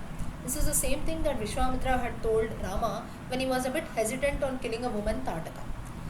At that time also Vishwamitra had told that, I think when we were looking at the Ramayana reference, I had told you in the Ramayana sessions. So at that time what Vishwamitra tells is, killing a woman is surely wrong as per all our scripture, shastram and so on, but if the woman does not behave properly, if she has got evil qualities, if she is causing mass destruction to the entire world, then there is no use at all. We must kill a person. Because as a Kshatriya, your primary duty is to free people and to secure the welfare of your citizens, sages, normal people and so on. So therefore, dharma should surely be followed. There is a concept of Samanya Dharmam and Vishesha Dharmam. Vishesha Dharmam, Samanya Dharmam we had seen somewhere, right? Where had we seen? I told you somewhere. The Vishnu Sahasranama, somewhere I told you, right? Vishesha Dharmam, Samanya Dharmam. So you see, and roughly if you notice, now I think a few of you come to a few other sessions also. If you notice, to some extent, there is always a coincidence that we cover the same topics. For example, today, did anyone come to the Ramayana session today morning? The Kanurada ji, Shanti ji were there, right? Sanjeev ji. So you see, there also we saw the birth of Ganga. You remember? Yes. And now also we have the same topic. Similarly, in the Vishnu Sahasranama also last week, we were seeing about the topic of Samanya Dharmam, Vishesha Dharmam, which in one of the Nama it comes in with regards to Prahlada. Someone had questioned Prahlada, saying that, why did you disrespect your father? Respecting one's father is very, very important, right? You went against your father, was it correct? It was very much correct if the father is evil. If a father is like Hiranyakashipu, the father has to be disrespected. Samanya Dharmam, respect your father. Vishesha Dharmam is, depending on the situation, depending on the character of the father, it will be decided whether the person should respect. But still, Prahlada, till the end of his life, he used to respect his father. And even when Vishnu comes and asks him a boon, at that time what Prahlada says that you ensure that I want to have a good Hiranyakashipu. And Vishnu, Lord Vishnu himself, I want to change my father, he says. I want to make my father a great devotee of you, O Lord Vishnu, he asks. But Vishnu, he says that I cannot give you this boon. Prahlada is surprised. Prahlada says, how come? You are the Lord and I have full belief that whatever I ask you, you will bless me with that. Vishnu says that Hiranyakashipu is such an evil man that I cannot transform him at all. Let me give any boon, still this person is so evil, he cannot be transformed. Such was the evil qualities of Hiranyakashipu.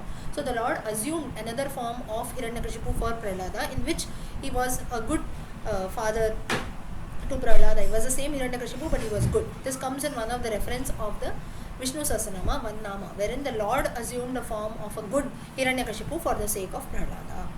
So this is the difference between Samanya Dharmam and Vishesha Dharmam. Samanya Dharmam, respect your father. Vishesha Dharmam, if the father is like Hiranyakashipu, you have to change your ways. Similarly, here also Vishnu, he assures Kartikeya, he tells that killing Tarakasura is not wrong, though he was a great devotee of Lord Shiva. Just as Rama killed Ravana, in spite of Ravana being a great devotee of Shiva, he had also composed shlokas like the stotras, like the Tandava Stotra.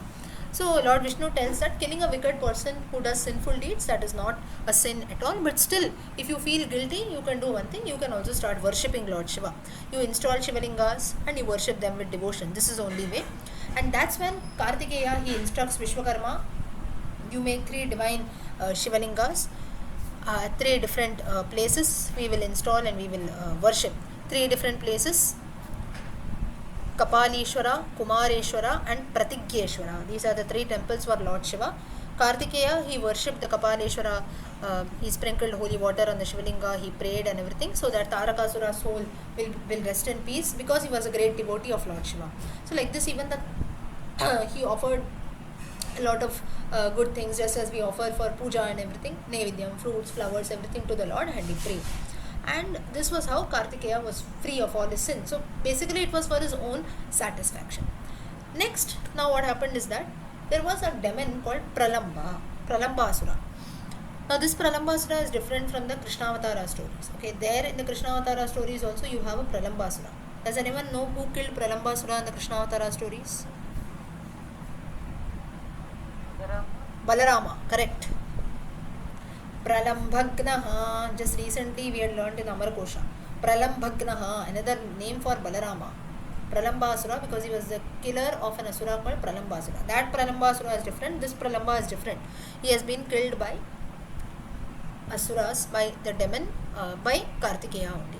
So now why I am giving you such references is, we must have so much knowledge, or whenever we study something, there should always be an interlink between Puranas or between scriptures, whatever we know.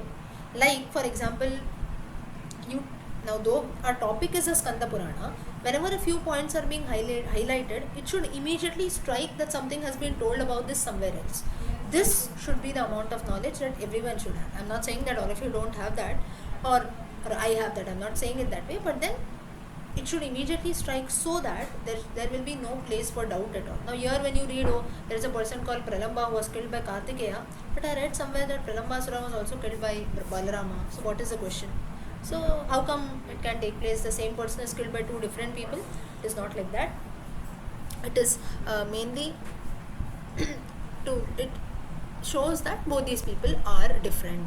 Or it can be any other episode also, like for example the Samudra Manthana episode. When we were discussing yesterday, I told you in the Skanda Purana also it has been told in detail, but in the Ramayana and Mahabharata they have mentioned a few additional items that come out of the churning, out from the churning of the ocean. So whenever we study something, there should always be an interlink. I study the Ramayana, so you ask me anything from the Ramayana, I'll tell you, but I don't know about anything else. This should never happen, because why this is important is because the same topics are covered in different scriptures, be it the Itihasas, be it the Puranas, or be it even in history also, you will find it somewhere, or even in the Vedas. So we have to note very very carefully where what has been mentioned. There can be of course a few slight differences here and there, that will be maybe due to the time period. Now one more thing, now you might find a few differences that come, like for example I told you about Vichitra Vidya. So why such confusion? Or many times when we read the scriptures or so, or there might be a few people who will come and question us this way. There are so many differences. I read in the Mahabharata it is so and so. I read somewhere else it is so and so. Now 99% of the time it will be the same. But still there will be some changes that have been mentioned, maybe in the name, or in the course of time a few differences, why we come to know, or why usage of words might be different in a few scriptures or so. In the course of time, or just as the time changes. Now a very simple example I'll give you. 2 years back things were different, today things are different, right? Or even in a span of 1 week or 1 month also, the world changes, things keep changing, right? So therefore we cannot just predict something that how come only the Puranas and Itihasas everything will be the same. Then we cannot say that, because the time period of the Itihasas, time period of the Puranas, time period of the Vedas is quite different, and in those times we did not even have the practice of recording everything. We didn't have anything in written form. Today at least we have everything in written form, right? So therefore we cannot mostly everything was passed on through oral tradition. So someone, now if I tell you something, now of course I am recording what I am speaking, right? So if in the next class I tell you something different also, immediately you can go back and check the recording, and you can tell me, oh no, last time you told this way. Why you can tell me this? Because you have the recording, because we have some proof that is there. But in olden times what used to happen is there should be no recordings at all. So the guru used to chant and the person used to keep on reciting the same thing again and again. So maybe tomorrow if the guru, it used to not happen that way, but still if the person says that no, I did not tell like this at all, there used to be no proof to say that no, you actually told, because we don't have a proof. It's not written somewhere or it's not recorded somewhere, so we cannot make any point. So therefore, a lot of changes we can find. Or even if things are recorded, like for example, the Ramayana, Mahabharata, Puranas and so on, we have them in a written form. But still, why there is a lot of, you can say, differences? Will not be much, but still we have a few minor differences here and there. Maybe in the name of characters, or maybe a bit of change in the storyline and so on. Why it is there? Because in the course of time, we have many people who have written commentaries. Tikakara, we have Tikakara who write their commentaries, who write their views on a particular text. For example, Ramayana. There are so many Ramayanas that are there, right? So each Ramayana, if you see, the most popular are the Valmiki Ramayana and the Ramcharitmanas. You also have Kamba Ramayana to some extent. This is a few things which we know because we are familiar with these languages. But even in other languages, in fact in other countries also, there are a few Ramayanas. So there, if you read the Ramayana, the main hero will be Rama. There, instead of Rama, Ravana will not become the hero there. That will be for sure. But maybe a few names in the characters, or maybe little bit storyline differs. Like for example, Bhasa, a great Sanskrit poet, he writes in one of his dramas on the Ramayana called Pratima, he writes that Kaikeyi there, she wanted to say 14 days instead of 14 years. Of course, in Sanskrit literature, Sanskrit poets, they have the liberty to use their creativity and imagination to some extent. So therefore, just to make the play a bit interesting, you would have mentioned it that way. So here, if we just debate on this, saying that no, Valmiki Ramayana is mentioned 14 years, how come Bhasa has mentioned 14 days in his Pratima? What should I consider? Patha Veda, correct. Now Patha Veda, usually you call it for the chanting part, that is the Patham. Patham is usually for chanting. The storyline also you can call it Patha Veda, but you can say the change of references. Or just as publishers change, it leads to problems. That is the reason why it is said that whenever you have to refer something, always refer to the original text. Now when I am also, that's the reason I tell you many times, though I am telling you about the Skanda Purana, I am also referring to the main book and only telling you. And you believe whatever I tell, but still, wherever you feel that no, something is amiss, or you feel no, it may not be maybe in these sessions, but generally sometimes we feel that no, I don't believe this, and immediately we feel like going and checking it somewhere. It should always be in the original text that is there. So commentaries, all that is fine. For easy understanding, we must refer to commentaries, but then always reaching out the original text will always be helpful. So here again, coming back to this topic we were on, so from where, so this Pralamba, so the topic went from Pralamba to Pralambasura is another asura who was killed by Balarama. Pralamba, this asura has been killed by Kartikeya. So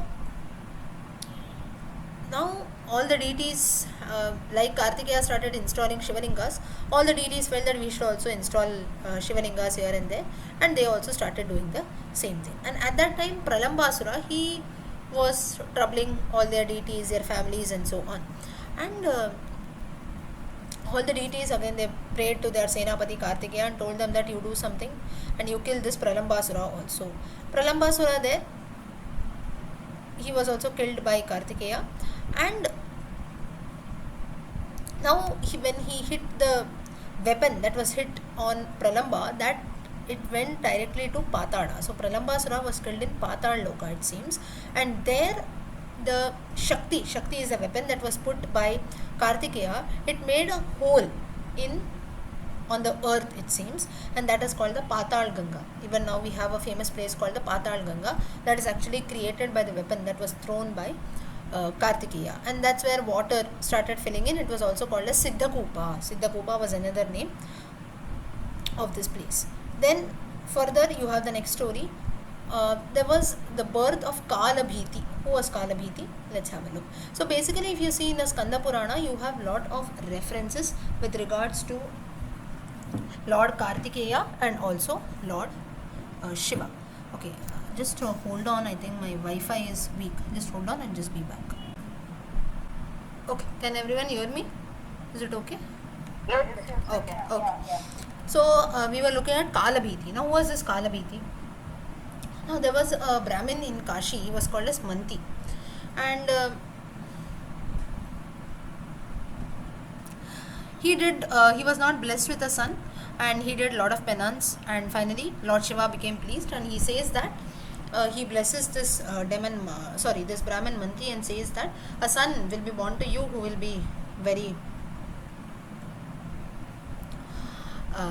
you can say he will be very enlightened and so, and he will liberate. he will liberate your whole family and so on. So this is what Lord Shiva blesses his Brahmin. And in the course of time, it seems that the Brahmin's wife, she became pregnant, but she could not deliver a baby at all. And almost for 4 years or so, she remained pregnant. And it was very unusual. Like, this is something beyond imagination, right? So 4 years or so, a woman is being pregnant. So how is this? So it was something which was very surprising. So then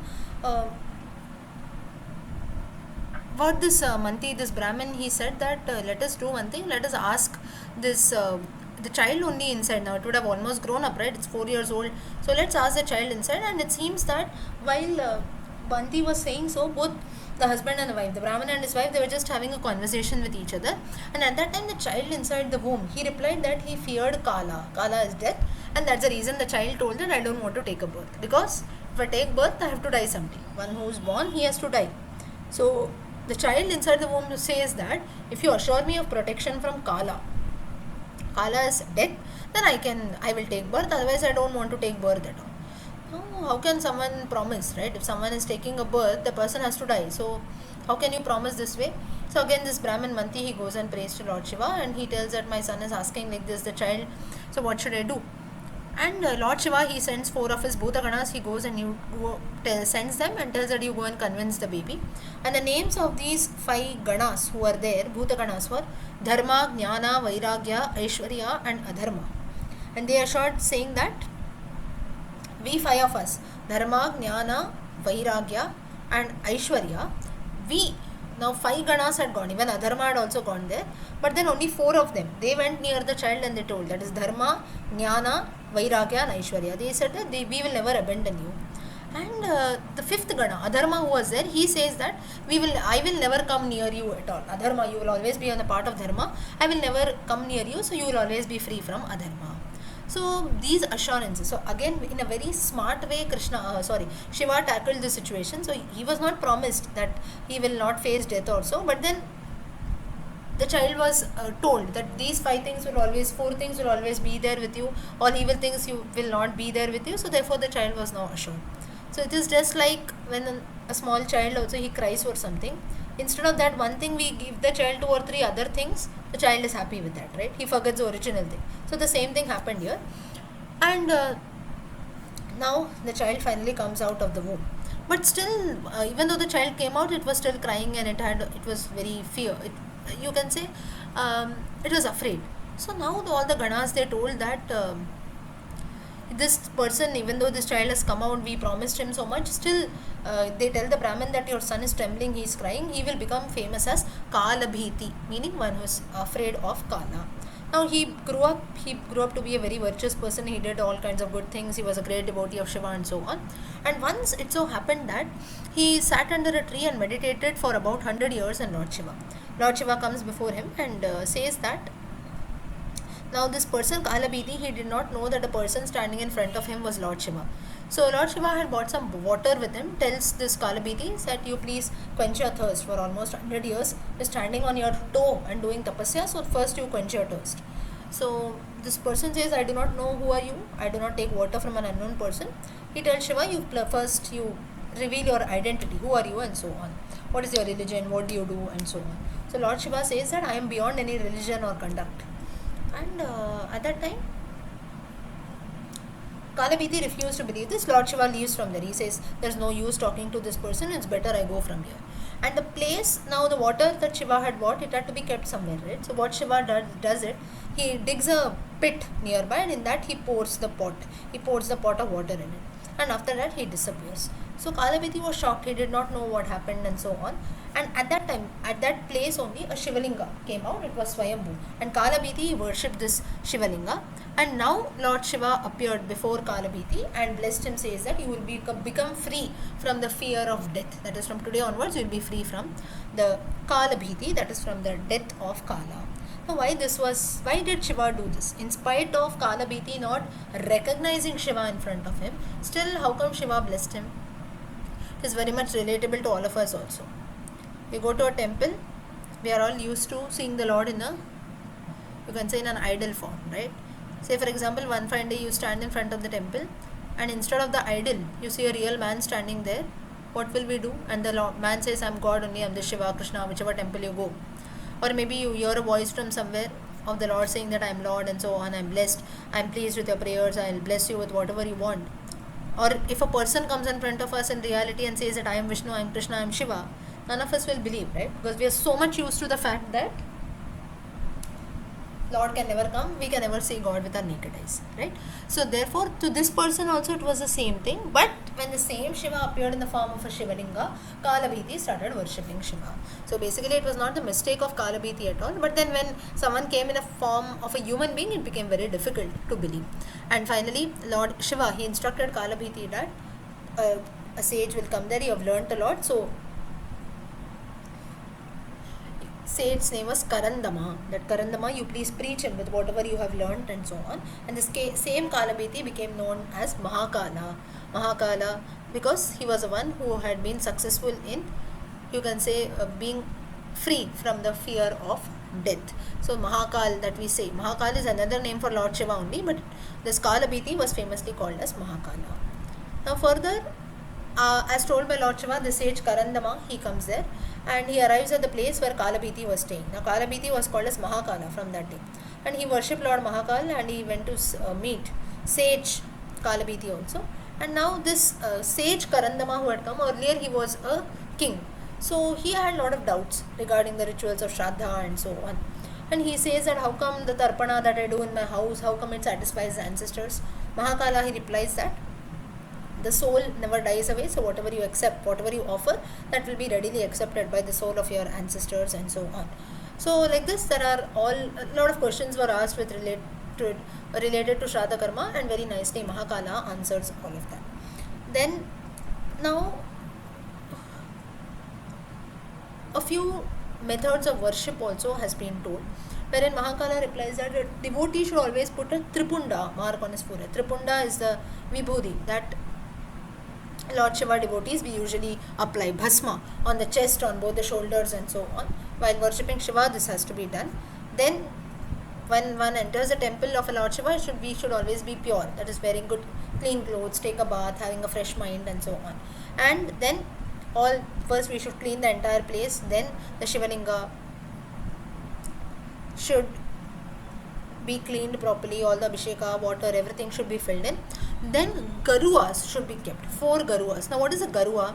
If you see, the garua is the pot which is usually kept on top of a Shivalinga, from where continuously water keeps falling, right? So it's like a kalasha, it's like in a curved shape, and below the kalasha you have a small hole, right, through which the water keeps dripping down, because it's a belief that the Shivalinga should always be dripping with water. That is, the Shiva should always be Abhisheka. So Abhisheka should always be done to Lord Shiva. So that is the reason why that Kalasha has been kept, and this is called, that Kalasha that is there with a hole below it, that is called as Garuas. Garuas. Then other articles of worship like milk, curd and so on, that also you can offer, sugarcane juice. Then the devotees, everyone should come out, and like all other devotees, first the Nandi has to be worshipped, then the Kula Devata, then the Mahakala, Vidata. So if you go to a Shiva temple, you will have shrines for the goddess, shrines for Ganesha, Kartika and so on. So even all the other deities also should worship. Finally, on the Shivalinga, all the puja, everything should be done. Then while offering dhupa, that is when we show the agarbati, Hom, Om, Hum, Vishwamurtaye Namaha, this mantra has to be chanted. So the ways of worshipping Lord Shiva has been mentioned in the Skanda Purana. While showing the agarbati, dhupa to the Lord, this mantra has to be chanted. What is that? Om, Hum, Vishwamurtaye Namaha. Now some devotees, some devotees chant this mantra, some devotees do not do it, but usually this is the practice that is done.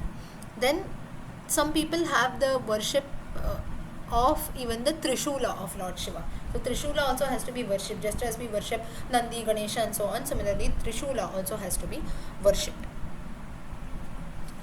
Then further, you have the story of the Arunachala Shivalinga that has been told, the place of Arunachala that has been mentioned here.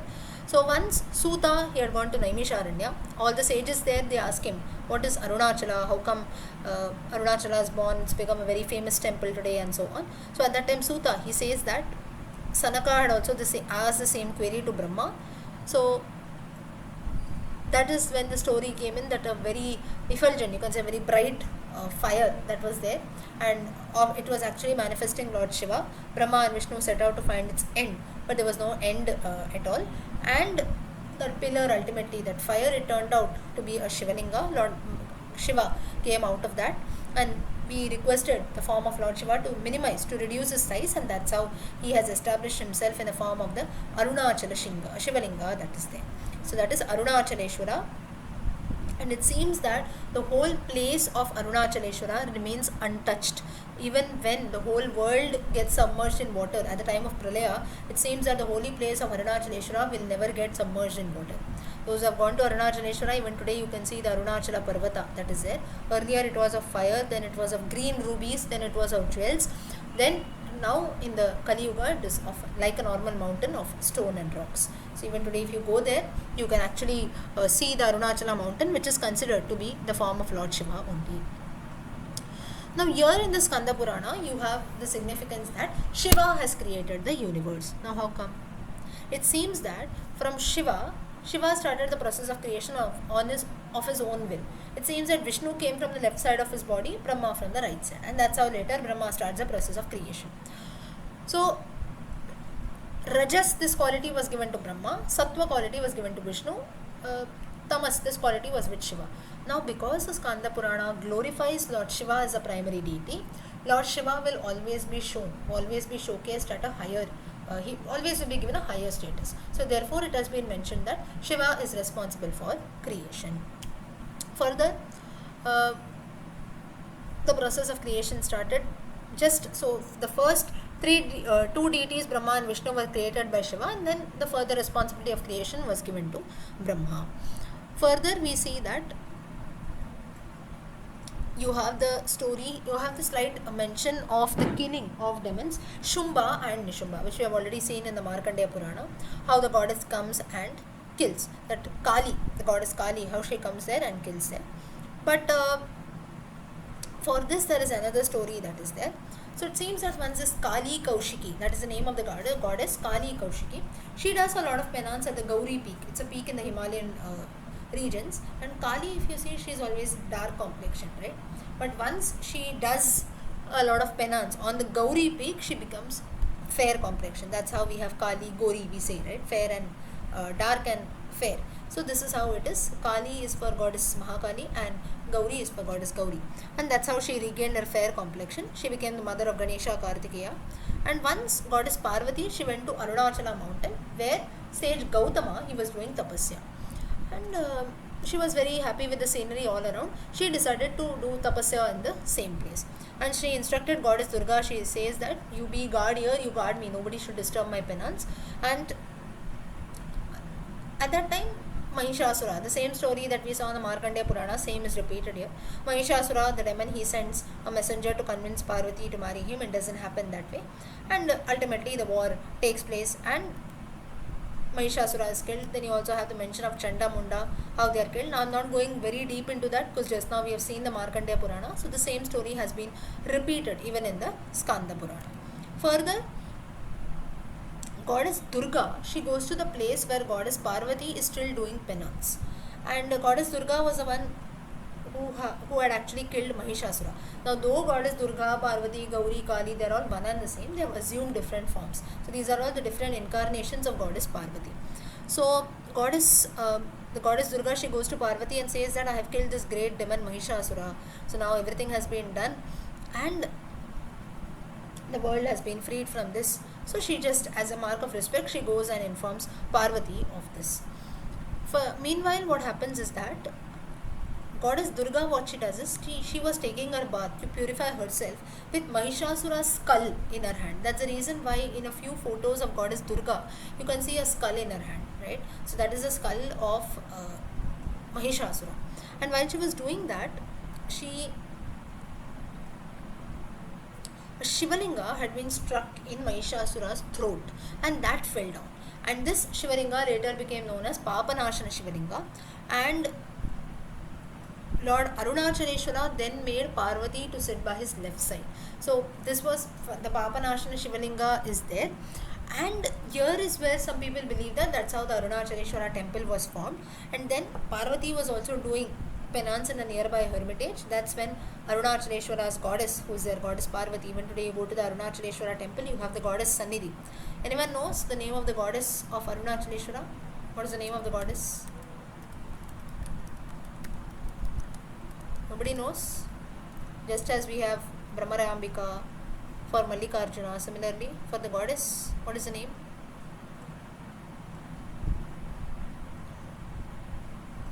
No one? Arunachaleshwara? Is it Unnamale? Like Unnamale, correct. Ah. Correct. So that is what they called. So basically that is the name of the goddess. Annamalayar is the name, and here Unnamalayamman is the name of the goddess who is there. And some people also call it as Apita Kuchambal. Apita Kuchambal is called in Tamil literature mainly, and you have Apita Kuchambal Stotram also, that is chanted by a few people. I don't know if all of you are familiar with this, but mainly if you go to Arunachaleshwara temple, you have a lot of Tamil creations that are chanted, mainly even the like the famous, what is that called? Arunachala Shiva, Arunachala Shiva, Arunachala Shiva, Arunachala, the entire about, what is that called? Anyone is familiar with that? People who are familiar with Tamil literature, you will know. I have heard about it, I'm not recollecting the name now. So basically it starts with that. After every verse there's Arunachala Shiva, Arunachala Shiva, Arunachala Shiva, Arunachala Shiva, Arunachala. This line is repeated after every shloka. The shloka is there in Tamil. So that is it is mainly chanted in Ramanashrama. So Ramanashrama also in the Arunachala, in praise of Arunachala also you chanted. So all this reference you get in the Skanda Purana also to this level. That's how we have the goddess. Another name for the goddess as mentioned in the Skanda Purana is Apitasthani. Apitasthani or Apitasthani, you can call that. In Tamil literature it has become Annamalayar and Unnamalayar. Further, now you have with this some stories of Shiva ended. Now Skanda Purana starts talking about a few stories with regards to Vishnu. It talks about the Varaha Avatara. Okay, and then you have also the significance of Varaha. Varaha reveals a secret mantra to Prithvi. That what is that mantra? Let's have a look. Om Namaha Shri Varahaya Dharanyu Uddharanaya Swaha. So this is a mantra that is there. Maybe you can listen to the audio and note it down later. Om Namaha Shri Varahaya Dharanyuddharanaya Swaha. This mantra, it seems that whatever sins or whatever are our wishes, everything will be fulfilled, a person will be free of sin. So that is the Varaha, he himself tells this mantra to Prithvi, so that Lord Varaha, Lord Vishnu becomes pleased. Then Lord Varaha then tells the story of goddess Padmavati. Padmavati is a reincarnation of Vedavati, who was a consort of Lord Vishnu. So Varaha once said that there was an emperor, he was called Akasha, and he wanted to do a sacrifice, therefore he advised a lot of people saying that you dig this land nearby so that a lot of tilling, everything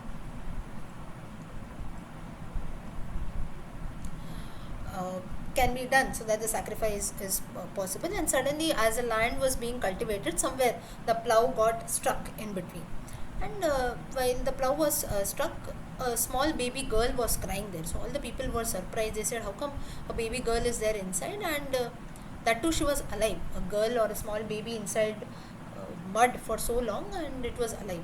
Now the emperor was very happy listening to this, because he was not blessed with any child, and he feels that this child is like a blessing from the god, and he brings the child up like her own daughter, and like a princess she was treated. She was named as Padmavati, and this Padmavati, she proved very lucky, because later a brother was born to her. That is, the king was blessed with a son. He was named as Vasudan.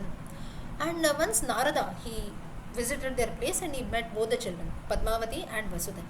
And Vasudan, he was very intelligent. Padmavati was a bit shy. So she was in her own thoughts, and she used to not speak much, so you can consider a bit of introvert, shy kind of a girl. So Narada lovingly called her and said that you show me your left palm. And Narada, just like an astrologer, he predicted Padmavati's marriage with Lord Vishnu, and everybody got very happy listening to this news that the Lord only will marry and marry our princess. So they were very happy, and Narada then went away. Further, Padmavati, once it so happened that Padmavati and her friends, they were playing in a nearby garden, and at that time they saw a person coming there. He had a bow and arrow in his hand. Now, the stranger who came there, he asked all the girls who were there, "Did you see a wolf here?" So the stranger was actually hunting for a wolf. Padmavati, she got very angry because they were playing in a garden, and she told very angrily to the stranger that here there is no wolf, nothing. Here you cannot hunt at all. This uh, hunting is strictly prohibited in this area. You cannot do. You go back home. So she was very, you can say, very rude in her way of speaking. So the stranger, he was shocked. He was stunned at the beauty of Padmavati, and he says that I am Ananta from the Venkatachala mountain. People call me by different names. So can you marry me? Like I'm very happy looking at your beauty and so on. And Padmavati's companions, they got very angry and they said, how come directly you come and ask you want to marry our friend also? And somehow they drive Ananta away. Now these unfortunate girls who were there, they could not realize that the person who had come was Lord Vishnu only.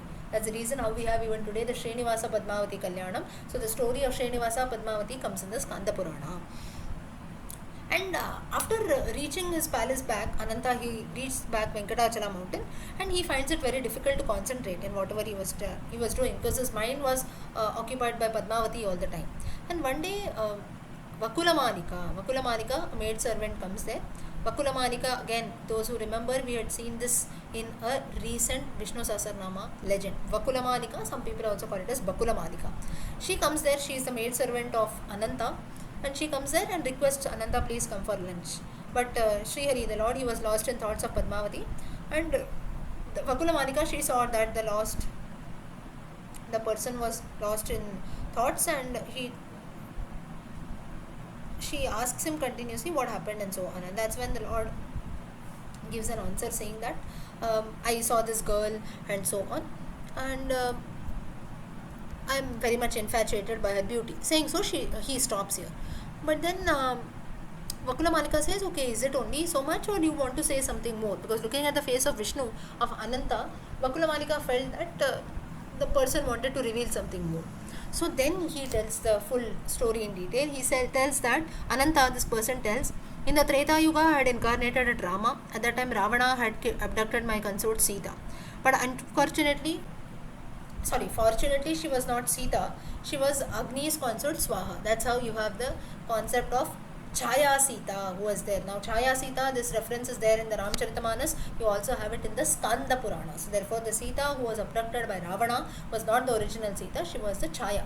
That is the consort, you can say the wife of Agni Bhagavan Swaha or Swaha. And before this incident could occur, before abduction of Sita, everything would occur, Agni Bhagavan had safely taken my Sita to Patal Loka, where she was kept safely. And only after, that's when during the Agni Pariksha, he actually returns my original Sita and takes back his console. Then Indra had a special, you can say, he also had done a few things. Now he had a special purpose. Why he had done all this is why he instructed Agni to come here instead of the original Sita. He told Agni to give us Sita and so on, because Vedavati, there was a woman called Vedavati who in her previous birth, she had actually committed suicide after Ravana only had touched. So therefore Indra felt that this time again the same thing should not happen. Ravana should not abduct any woman, because the same woman, Sita, was earlier in her previous birth Vedavati. So again same abduction takes place. Vedavati had already committed suicide. Again Sita also should not do that, because this time Sita is an incarnation of goddess Mahalakshmi. So therefore Indra advises Agni Bhagavan that you go and you send your consort there, that is your Chaya there, Chaya Sita, the form of Chaya Sita, so that the original Sita will not be abducted. So basically if you see, this Swaha, she was Vedavati in her previous birth. So Ravana had actually abducted Agni's wife Swaha, who was Vedavati in her previous birth. So I thanked, so this Ananta is telling all this story to Vakutamanika. So therefore I had thanked Agni at that time and promised that I will make Vedavati as my wife in the Kali Yuga. And the same Vedavati has taken birth as Padmavati in this birth. So therefore somehow I have to marry this Padmavati in the Kali Yuga. So you go, you convince Padmavati to become my consort. Finally Vakutamanika, she goes to Narayanapura. Narayanapura was a place where Padmavati was living. She informed the king, Padmavati's father, about the Lord's desire, and the emperor was Akasha. He was extremely happy that Lord Hari, and even Narada had also predicted that his daughter would marry Lord Vishnu. Lord Vishnu from himself is asking the proposal of his daughter. He was very happy to accept Lord Vishnu as his son-in-law, and an auspicious day was chosen for the Srinivasa Padmavati Kalyanam, and that's how Lord Sri Hari got Sri Devi Padmavati as his consort. So this same story further you have some references which has been told in many other texts also, but one is in the Vishnu Sahasranama, that is in the commentaries of Parashara Bhatta. Secondly, it is being told in the Skanda Purana. There might be few other texts also, but mainly it has been told in the Skanda Purana. Next now starts the story of Parikshit of the Srimad Bhagavatam reference. Today time is up. We will stop here. We will start with Parikshit story next time.